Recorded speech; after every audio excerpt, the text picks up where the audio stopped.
AI na isang kumpanya na involved sa paninirang puri ng mga tao ay hindi galing sa amin, galing na sa universe. Ma'am, there's a phone-in question here from the Billionaire News Channel. Comment lang po dun, they are asking your comment regarding dun sa report ng OpenAI, the mother company of ChatGPT, that the PR firm of the son of Yossi Tanco, a billionaire, is behind the anti-Sara Duterte post online using ChatGPT platform.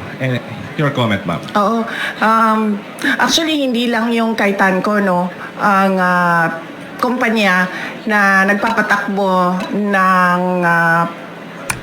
ng program na anti-Sara Duterte online, anti-Duterte online, no?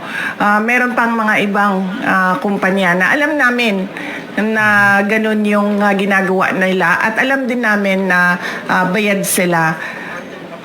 Kaya ako nagsasabi lagi, no, na yung ginagawa sa akin ay threats, harassment, and intended to disqualify me from the 2028 presidential elections. Kasi tulad niyan, tingnan nyo, noon may TRICOM ba ang tawag nun? Tawag nung hearing, Quadcom, tapos may TRICOM for fake news and for fake news, yes. May TRICOM na for fake news.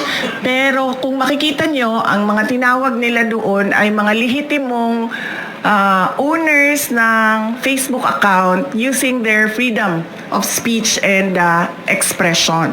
Mga lehitimong social media personalities na nagbibigay ng kanilang opinion na hindi naman bawal sa batas, pero nakakalungkot kasi yung kanilang opinion pro-Duterte, pro-Sara Duterte, at yun ang iniimbestigahan. Pero ang mga tulad nito na mga kumpanya na ang negosyo nila ay gumagamit ng mga program para sirain ang pangalan ng isang tao ay hindi man lang kahit isang beses tinawag doon sa TRICOM na investigation ng House of Representatives. So yan, nagpapakita na itong lahat ay ano lang talaga, politika at harassment sa mga kalaban sa politika ng administrasyon. Hindi na yan ang galing sa amin, sir, ha?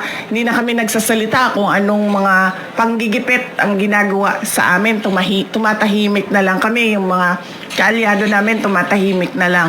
Yan talaga, tulad nung pag-amin ng mga congressman na may natanggap silang pera, kapalit ang signature, yung nilabas ng OpenAI na isang kumpanya na involved sa paninirang puri ng mga tao ay hindi galing sa amin, galing na sa universe.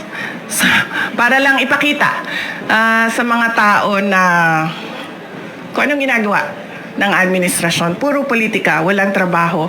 At ngayon, gusto pang i-blame, no, sa akin ang bagsak na ekonomiya ng Pilipinas. Any follow-up there? Cut. Do you intend to file cases against that company? Hindi na, ma'am. Sobrang napahiya na siya doon nung nilabas yun ng AI. I mean, nasaan na yung credibility mo as a service provider nung sinabi na ganyan yung negosyo mo.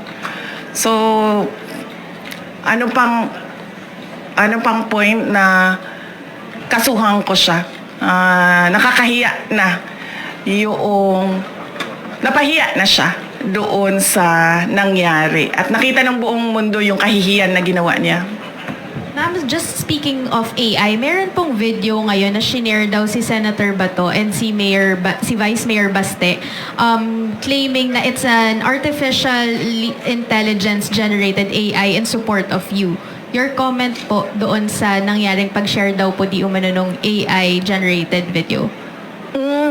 Wala namang problema siguro sa sa pag-share ng AI video in support of sa akin. Basta hindi ginagawang negosyo. Kung baga, if I were a social media I were a social media account owner and gagawa ako ng AI to support a certain personality, walang problema doon kasi hindi ko naman siya ginagawang negosyo eh. Hindi ko naman binibenta sa mga tao yung produkto ko eh.